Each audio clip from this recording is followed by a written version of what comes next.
오늘 우리 같이 나눌 말씀은 고린도후서 10장 1절에서 6절까지 말씀입니다. 제가 봉독하겠습니다. 너희를 대면하면 유순하고 떠나 있으면 너희에 대하여 담대한 나 바울은 이제 그리스도의 온유와 관용으로 친히 너희를 구원하고 또한 우리를 육신에 따라 행하는 자로 여기는 자들에 대하여 내가 담대히 대하는 것 같이 너희와 함께 있을 때에 나로 하여금 이 담대한 태도로 대하지 않게 하기를 구하노라. 우리가 육신으로 행하나 육신에 따라 싸우지 아니하노니 우리의 싸우는 무기는 육체에 속한 것이 아니요 오직 어떤 견고한 진도 무너뜨리는 하나님의 능력이라. 모든 이론을 무너뜨리며 하나님 아는 것을 대적하여 높아진 것을 다 무너뜨리고 모든 생각을 사로잡아 그리스도에게 복종하게 하니 너희의 복종이 온전하게 될 때에 모든 복종하지 않는 것을 벌하려고 준비하는 중에 있노라. 아멘.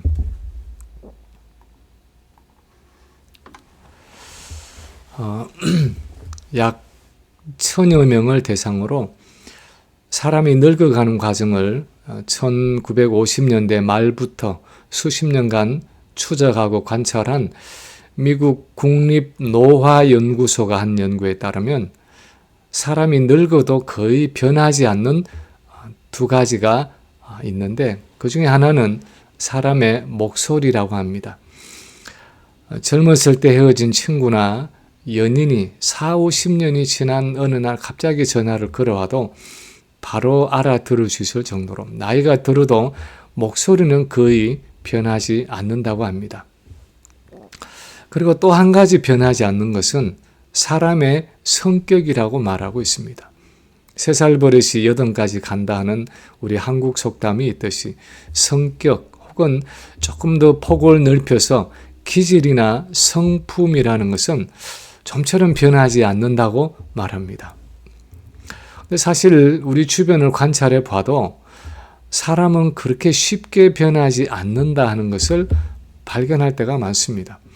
내 딴에는 많이 변했다고 생각하는데 내 남편이나 내 아내나 자녀들이 보기에는 예전이나 지금이나 별로 달라진 것이 없이 아주 일관성 있게 살아갈 때가 많은 것을 봅니다. 심지어 어떤 분들은 사람이 정말 변하기는 하는가? 사람이 변한다면 도대체 어떻게 변하는가? 하고 묻기도 합니다. 대체로 세월은 흘러도 사람은 절대로 변하지 않는다 하는 전제 속에서 묻는 부정적이고 회의적인 질문일 때가 많습니다. 그러나 성경은 사람은 변할 수 있다고 말하고 있는 정도가 아니라 당연히 변해야 한다고 말씀하고 있습니다. 아니 사실 그 인격의 변화, 그 성품의 변화가 바로 구원의 목적이고 또 신앙생활의 목표라고 가르치고 있습니다. 그리고 어떻게 사람이 변할 수 있는가에 대해서 여러 곳에서 가르치고 있는데 오늘 본문이 그 중에 하나입니다. 본문의 배경을 보면 바울이 자기를 대적하는 고린도 교회의 교인들을 책망하는 중에 그들이 가지고 있는 육신적이고 인간적인 것들이 변화되고 부수어져야 할 것을 촉구하면서 가르친 말씀입니다. 오늘 본문에서 가르치는 그리스도인의 변화는 어떤 것입니까? 첫째, 우리 그리스도인의 변화는 영적인 성격의 것입니다. 오늘 본문에 따르면 우리가 변한다는 것은 그 무엇보다도 영적인 성격의 것이라고 말하고 있습니다. 본문 3, 4절에 보면 이렇게 말씀하고 있습니다. 우리가 육신으로 행하나 육신에 따라 싸우지 아니하노니 우리의 싸우는 무기는 육신에 속한 것이 아니요 오직 어떤 견고한 진도 무너뜨리는 하나님의 능력이라. 지금 고린도 교회 안에서는 바울이 사도라는 사실을 부정하는 교인들이 있었습니다. 그리고 읽지는 않았지만 10절에 나타나 있는 것처럼 이 사람들은 바울에 대해서 그의 편지들은 무게가 있고 힘이 있으나 그가 몸으로 대할 때는 약하고 그 말도 시원치 않다 하면서 바울의 사역과 인격에 대해서 비난하고 폄하하고 있었습니다. 인간적으로 생각하면 바울이 섭섭할 수도 있었고 화가 날 수도 있었을 것입니다. 그런데 지금 이 편지에서 바울이 가지고 있는 초점은 자기를 향한 그 고린도 교회 교인들의 비판이나 공격이나 정죄는 근본적으로 영적인 성격의 것이고 5절에서 말하고 있는 것처럼 하나님 아는 것을 대적하여 높아진 영적 교만이라는 것입니다. 단순히 어떤 육신적이고 인간적인 생각과 행동들이 아니라 그것보다 훨씬 더 뿌리가 깊고 교묘한 영적인 교만이 그 밑에 깔려 있다는 것입니다. 그 영적인 교만 속에서 그런 말이나 행동들이 나온다는 것입니다. 많은 사람들이 사람이 변한다는 것을 육신적이고 인간적인 개념으로 생각할 때가 많습니다. 1800년도 후반에서 1900년도 초에 걸쳐 살았던 철학자이고 심리학자였던 윌리엄스 제임스라는 사람이 유명한 말을 남겼는데 뭐라고 말했냐면 생각이 바뀌면 행동이 바뀌고 행동이 바뀌면 습관이 바뀌며 습관이 바뀌면 인격이 바뀌고 인격이 바뀌면 운명까지도 바뀐다 하고 말했습니다. 맞는 말입니다. 사람의 생각이 바뀌면 그 사람의 행동이 바뀌고 그 사람의 변화된 행동이 지속적으로 반복될 때 그 사람의 인격이 바뀌고 그런 변화된 인격을 가지고 살아가다 보면 그 인격에 합당한 선택을 하면서 그의 운명까지도 달라질 수 있습니다. 그러나 오늘 본문에서 바울이 하고 있는 이야기는 우리 인간의 변화는 그 이상이라는 것입니다. 우리의 생각과 감정과 의지를 지배하는 더 깊은 영역이 있는데 그것은 영적인 성격의 것이라는 말입니다. 그래서 우리가 육신으로 행하나 육신에 따라 싸우지 아니하노니 하고 본문에서 말하고 있는 것입니다.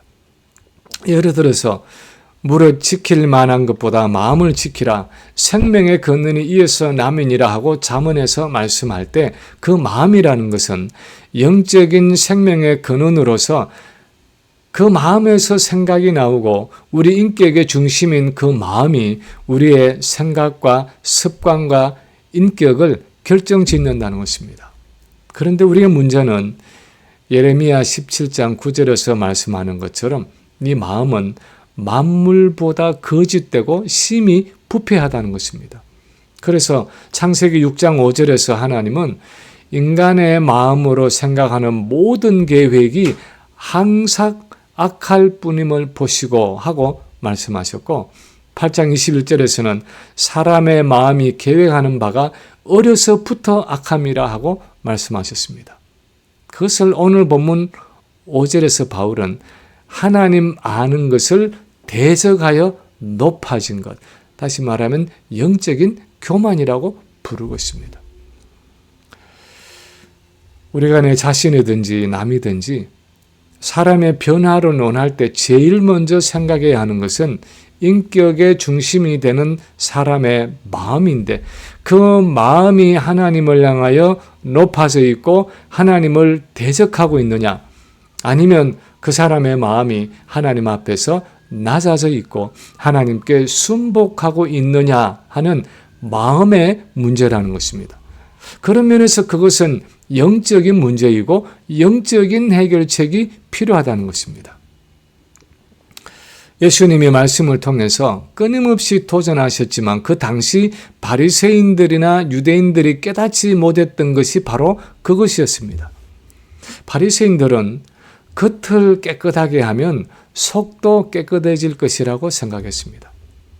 소매와 옷자락이 긴 옷을 입고 천천히 걸으면서 엄숙하고 교양 있게 말하면 고상하고 거룩한 사람이 될 것이라고 생각했습니다. 누가복음 18장에 나오는 바리새인과 세리의 비유를 보면 바리새인은 성전 안에 잘 보이는 곳에 서서 이렇게 음성을 높여서 기도합니다. 하나님이여, 나는 다른 사람들 곧 토색 불의 간음을 하는 자들과 같이 아니하고 이 세리와도 같이 아니함을 감사하나이다. 나는 일회에 다시 말하면 한 주일에 2번씩 금식하고 또 소득의 11조를 드리나이다 하고 기도했습니다. 그들은 겉으로 무엇을 잘 다듬고 외적으로 무슨 선한 활동들을 하면 속으로도 의롭고 거룩한 인격을 소유하게 될 것이라고 생각했습니다. 그런데 뜻밖에도 예수님은 오히려 그들을 회칠한 무덤이라고 책망하셨습니다. 속으로는 시체처럼 썩어 냄새나는 마음을 가지고 있는데 겉으로만 하얗고 고상하게 칠을 해놓은 무덤과 같다고 책망하셨습니다. 결국 그들은 이 인간의 변화를 좀 더 내면적이고 영적인 문제라고 생각하지 못했다는 것입니다. 우리는 우리 변화의 문제가 영적인 문제라는 것을 인식할 필요가 있습니다. 그것은 하나님과의 관계의 문제이고 더 구체적으로는 하나님을 향해서 내 마음이 어떠하냐의 문제라는 것을 깨달을 필요가 있습니다. 내가 습관적으로 불평하고 원망하는 것은 단순한 연약함이 아니라 내 마음이 하나님 앞에 바로 서 있지 못하기 때문입니다. 내가 남을 쉽게 판단하고 정죄하는 것은 내 마음이 하나님 앞에서 높아져 있기 때문입니다. 내가 우월감이나 열등감에 쉽게 빠져드는 것은 내 마음의 중심에 하나님이 아니라 나 자신이 자리 잡고 있기 때문입니다. 우리가 일상생활에서 경험하는 많은 육신적이고 인간적인 요소들이 사실상 내가 하나님과 가지고 있는 관계에서 시작되고 그런 의미에서 영적인 문제라는 것을 먼저 인식할 필요가 있다는 것입니다. 두 번째로 오늘 본문에서 우리가 볼 수 있는 것은 우리의 모든 생각이 변화의 대상이라는 것입니다. 우리의 모든 생각이 변화의 대상이라는 것입니다. 4절 후반에서 5절을 보면 바울이 이렇게 말하고 있습니다. 모든 이론을 무너뜨리며 하나님 아는 것을 대적하여 높아진 것을 다 무너뜨리고 모든 생각을 사로잡아 그리스도에게 복종하게 하니.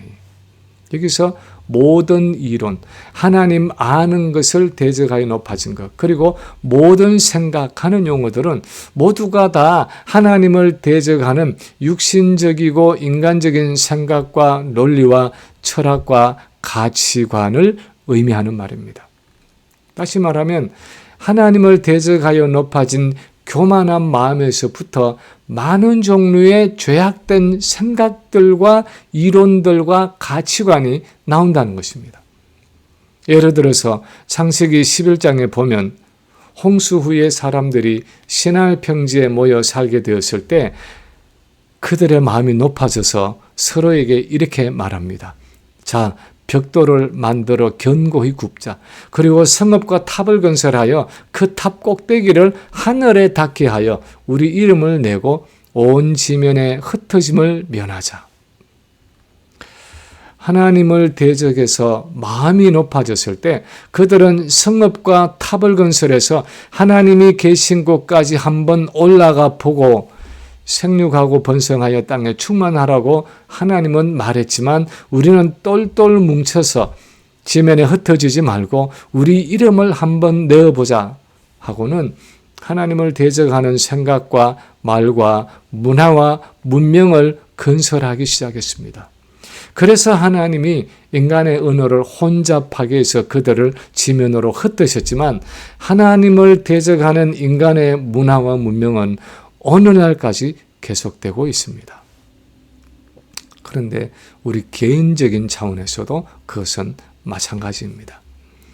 하나님을 대적하는 우리의 교만한 마음, 죄악된 마음에서 하나님의 권위를 거부하고 하나님 없이 내가 내 인생의 주인이 되어서 내 스스로의 운명을 만들어 가겠다는 생각과 논리와 이론들이 나오기 시작하는 것입니다. 그래서 육신적이고 인간적이고 세속적인 가치관이 예수 믿기 전 우리 모두를 지배해왔고 예수를 믿고 나서도 여전히 그 육신적인 생각들에서 완전히 벗어나지 못하고 있는 것입니다. 그런데 오늘 본문에서 모든 이론을 무너뜨리며 하나님 아는 것을 대적하여 높아진 것을 다 무너뜨리고 모든 생각을 사로잡아 그리스도에게 복종하게 하니 하는 이 말씀처럼 우리의 신앙생활, 우리 그리스도인의 변화라는 것은 하나님을 대적하여 높아진 그 육신적인 생각과 이론과 사고와 사상들을 무너뜨리고 모든 생각과 이론들을 다시 예수 그리스도 앞에 가져와 굴복시키는 그 회복의 작업이라는 것입니다. 그것이 우리 그리스도인이 추구하는 변화라는 것입니다. 우리 신앙생활을 참 단순하게 생각하는 분들이 있습니다. 예수를 믿고 세례를 받았으면 내 신앙생활에서 모든 것이 다 끝났다고 생각하는 분들이 있습니다. 이제 기다리다가 죽어서 천국 가기만 하면 된다 하고 생각하는 분들이 있습니다. 아니면 내가 한번 성령 체험을 하고 나면 그 다음 날부터는 성령께서 내 모든 것을 다 주장하셔서 완전히 새로운 사람이 된다고 생각하는 분들이 있습니다. 실제로 역사 속에서 이 웨슬리안의 전통 속에는 entire sanctification, 완전 성화의 개념이 있었습니다. 성령 세례를 받고 나면 사람이 완전히 달라진다는 것입니다. 모든 죄성이 다 뽑혀나가서 새로운 사람이 된다는 것입니다. 죄 지을 생각이 전혀 안 드는 순전한 마음을 갖게 된다는 것입니다. 그런데 오늘 본문을 비롯해서 성경 전체가 가르치는 것은 그렇지 않다는 것입니다. 설사 내 마음은 이제 그리스도의 왕권에 굴복하고 하나님께 완전히 돌아왔다고 하더라도 그동안 육신적이고 인간적인 것들로 오랫동안 요새를 만들어서 진치고 있던 나의 많은 육신적인 생각과 논리와 이론과 사상들은 개별적으로 하나씩 쳐내어서 그 모두를 다 그리스도께 굴복해 하는 작업이 우리에게 여전히 남아있다는 것입니다. 그것은 마치 한국전쟁에서 수도를 탈환하고 나서도 한동안은 공산군에 빼앗겼던 그 영토를 하나씩 회복해 나가야 했던 것과 마찬가지입니다. 수도 서울을 탈환하고 나서도 낙동강까지 적군에게 빼앗겼던 그 영토를 회복해서 38선까지 다시 올라오는 데는 많은 국지전을 치르고 마지막까지 숨어서 저항하는 인민군들과 빨치산들을 찾아내서 토벌해야 했습니다. 어쩌면 그것은 정규전보다 더 힘들고 어려운 전투들일 수 있었지만 그렇게 적군들을 일일이 찾아내어서 몰아내지 않고는 평화롭게 정상적으로 살아갈 수 없었습니다. 우리 그리스도인의 변화라는 것은 이렇게 모든 생각을 사로잡아 그리스도께 복종시키는 그 오래고 힘든 작업을 계속해 가야 한다는 것입니다. 어떤 분들은 왜 우리가 매일 큐티를 해야 하는가? 왜 이 나이에 계속해서 경건서적을 읽어야 하는가 하고 생각하는 분들이 있습니다. 그런데 만약 우리 인체를 가지고 예를 든다면 성경 말씀 자체는 우리 신앙생활에서 심장에서 연결되어 나오는 동맥이나 상당히 큰 혈관들이라고 말할 수 있습니다. 신학적이고 교리적이고 사상적인 뼈대를 이루어주는 것이 성경입니다. 그리고 실제적으로 무엇을 해야 하는지도 가르쳐 줍니다. 예를 들어서 항상 기뻐해라, 쉬지 말고 기도해라, 범사에 감사해라 하고 가르칩니다. 그런데 우리 혈관 중에는 큰 혈관들뿐 아니라 작은 혈관들, 그리고 가지를 더 쳐나가서 더 가늘고 작은 혈관들, 그리고 마침내 아주 작아서 눈에 잘 보이지도 않는 모세 혈관들까지 있습니다. 그래서 그 혈관이 세포 하나하나까지 혈액을 공급해주고 불순물을 가져가는 것입니다. 그런데 우리의 신앙생활도 그렇습니다. 항상 기뻐하라 하는 명령이 있긴 하지만 그것이 실제로 내가 항상 기뻐하며 살아가기까지는 더 많은 중간 단계가 필요합니다. 도저히 기뻐할 수 없는 상황에서도 왜 기뻐해야 하는지, 어떻게 기뻐해야 하는지, 무엇을 기뻐해야 하는지, 남들은 이런 상황에서 어떻게 기뻐하는지, 항상 기뻐하는 것이 나의 인격이 되고 나의 삶이 되기까지는 훨씬 더 깊고 자세한 적용과 훈련의 과정이 필요한 것입니다. 바울이 말하는 소위 경건의 연습, 경건의 훈련이 필요한 것입니다. 그런 실제적인 과정을 통해서 오늘 본문이 말씀하는 것처럼 모든 생각을 사로잡아 그리스도께 복종시키는 그 작업이 이루어질 수 있는 것입니다. 저는 개인적으로 매일 큐티를 하려고 애를 씁니다.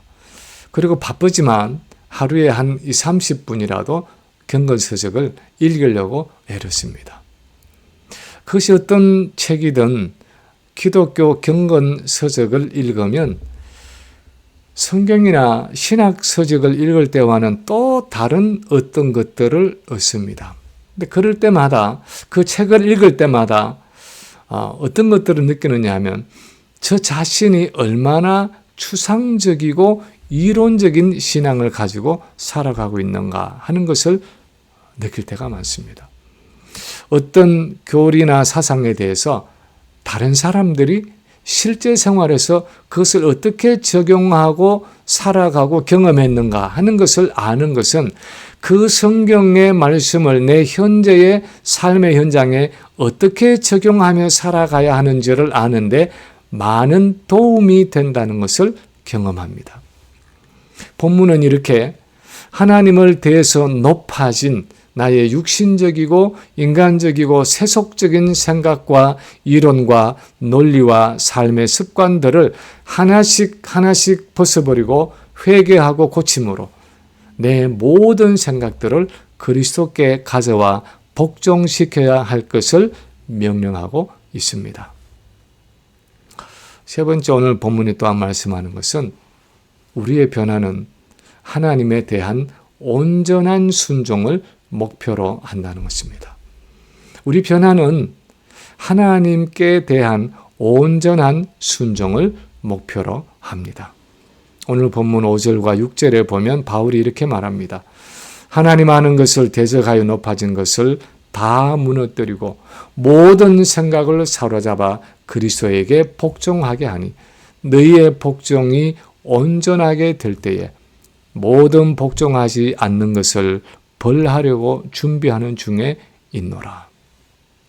이 말은 하나님께 대적하는 너희 모든 생각들을 다 사로잡아 그리스도에게 복종하게 한 후에 그래도 여전히 남아있는 불순종의 사람들은 내가 가면 벌할 것이다 하는 의미인데, 그 당시의 상황적인 배경으로 보면 1차적으로 인간적이고 불신앙적인 논리로 바울을 대적하고 있는 그들이 생각을 그리스도께 완전히 돌이키지 않으면 바울이 그들에게 이를 때 교회 앞에서 치리하겠다는 경고를 담고 있으면서도 그 핵심이 되고 본질이 되는 내용은 너희 모든 육신적이고 불순종하는 생각을 다 사로잡아 그리스도께 온전히 순복하라는 것입니다.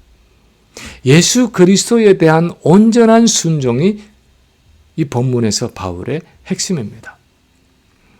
하나님과 우리의 관계를 예수 그리스도에 대한 온전한 순종의 관계로 생각하지 않는 사람들이 있습니다. 어떤 성도들과 가끔씩 대화를 나누다 보면 신앙생활 하는 것을 교회를 나가준다라고 표현하는 사람들이 있습니다. 내가 그래도 교회에 헌금도 내고 바쁘고 피곤한 중에 시간을 쪼개서 봉사를 해준다라고 말하는 사람들이 있습니다. 심지어는 교회를 그만큼 나가주고 헌금을 그만큼 해주면 됐지 무엇을 더 바라느냐 하는 식으로 마치 하나님께 선심을 쓰듯이 신앙생활을 하는 사람들이 있습니다. 저는 가끔씩 그것이 근본적으로 교회의 책임이라고 생각합니다. 어떻게 하든지 한번 교회를 채워보려고 교회 나오면 밥솥도 주고 선물도 주고 귀빈 대우를 하면서 복음을 전했기 때문에 예수 믿으면 복 받는다 하는 메시지만 들었지 예수님께 순복해야 한다. 그리스도께 순종하고 복종해야 한다 하는 메시지를 듣지 못했기 때문이라고 생각합니다.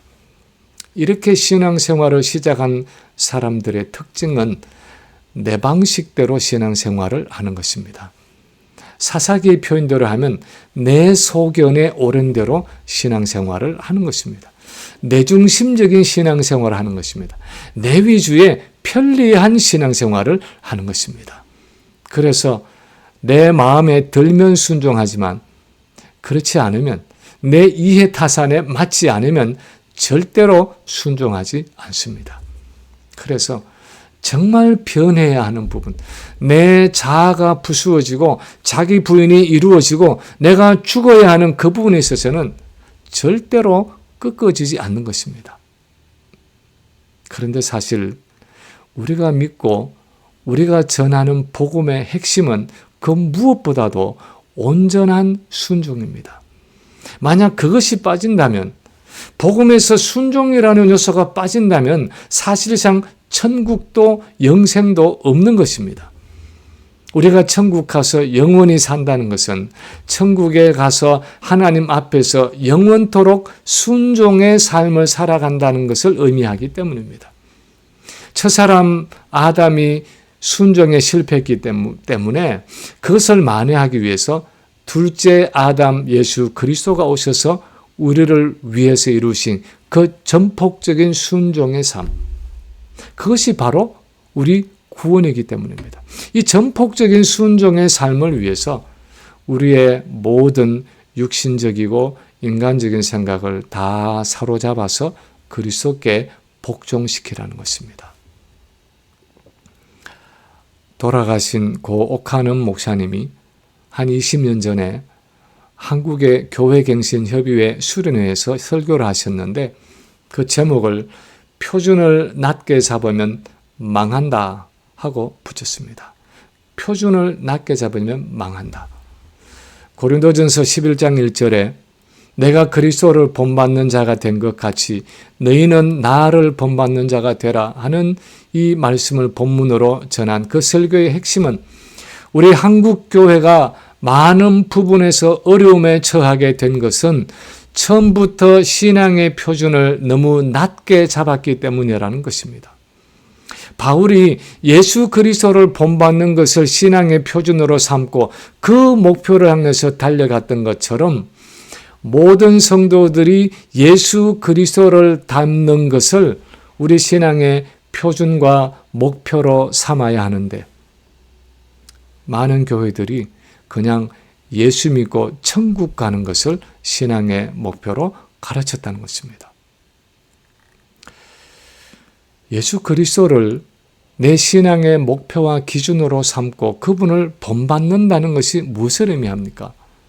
지상에 계실 때 예수님은 어떤 모습으로 하나님을 섬기신 것입니까?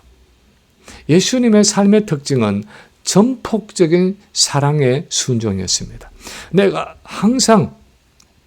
나는 항상 그가 기뻐하시는 일을 행함으로 나를 혼자 두지 아니하셨느니라 하는 그 말씀처럼 항상 전심으로 하나님을 사랑하고 항상 하나님이 기뻐하시는 일을 행하는 온전한 순종의 삶이었습니다. 온전한 사랑과 순종, 그것이 주님이 우리에게 모범으로 보여주신 삶이었고 그것이 우리가 끝까지 가야 하는 신앙의 길이라는 것입니다.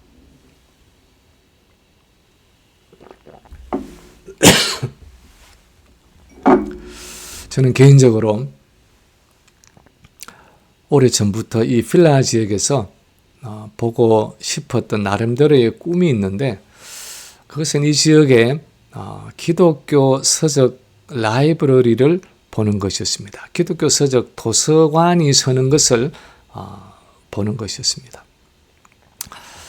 한인마켓 근처에 또는 그 안에 사람들이 쉽게 오갈 수 있는 곳에 신앙서적을 무료로 대여해 주는 도서관이 있어서 쇼핑을 오는 사람들이 빌려가서 2주든 한 달이든 집에 가져가서 읽고 다음에 쇼핑 올 때 도서관에 그 책을 반납하고 또 새로운 책을 빌려가고 이렇게 해서 꾸준하게 신앙 서적을 읽으면서 그 모든 생각을 사로잡아 그리스도께 순복하게 하는 이런 기독교 도서관이 필라에 있으면 참 좋겠다 하는 생각을 오래전부터 해왔습니다.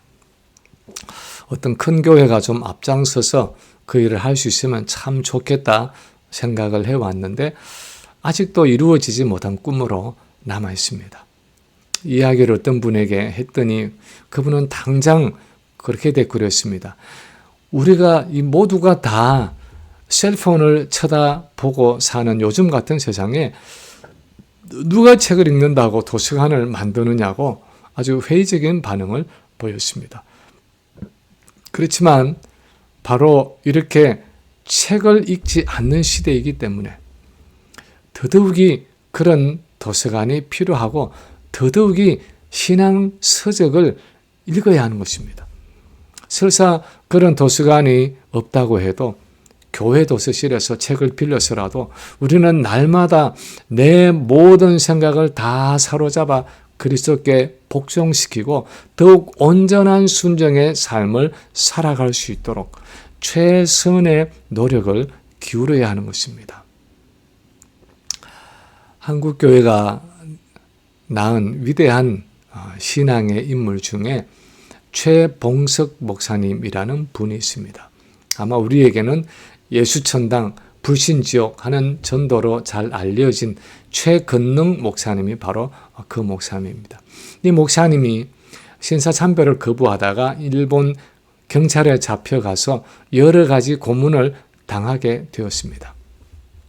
그런데 순사들이, 경찰들이 때리면 때릴수록 더 크게 예수천당 불신지옥을 외치니까 일본 순사들이 하도 감당이 안 되어서 이렇게 물었습니다.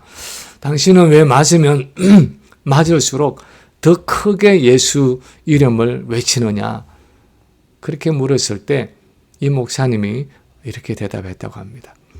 나는 머리끝부터 발끝까지 예수로 가득 차 있어서 예수밖에 모른다. 그래서 내 몸이 움직일 때마다 내 입에서 예수가 튀어나오는 것이다. 나는 머리끝부터 발끝까지 그냥 예수로 가득 차 있어서 움직이기만 하면 내 입에서 예수가 튀어나온다는 것입니다. 근데 결국은 고문으로 건강이 악화돼서 병보석으로 풀려 나와서 나흘 만에 하늘에서 전보가 왔다. 나를 오라고 하신다. 그리고는 부디 승리하시오 하는 마지막 말을 남기고 그분은 주님의 품에 안기고 말았습니다. 비록 우리 시대와는 다른 배경에서 살아가고 신앙생활을 했지만 적어도 한 가지 분명한 것은 그분 자신이 표현한 대로 그분은 예수 그리스도로 충만했다는 것입니다. 그 생각과 말과 행동이 그 모든 사상과 논리와 가치관이 철저하게 예수님께 순복된 삶을 살아갔다는 사실입니다. 아마 오늘 본문의 용어로 말하자면 모든 생각을 사로잡아 예수 그리스도께 굴복시킨 전폭적인 순복의 삶을 살아갔다고 말할 수 있을 것입니다. 바라기는 우리도 우리의 모든 생각이 예수 그리스도께 순복되어서 무엇을 생각하고 무엇을 말하고 무엇을 행동해도 내 안에서 예수 그리스도가 넘쳐나오는 예수님의 성품과 사랑과 삶이 흘러나오는 복된 성도의 삶을 살아가는 우리 모두가 되시기를 주님의 이름으로 간절히 축원합니다.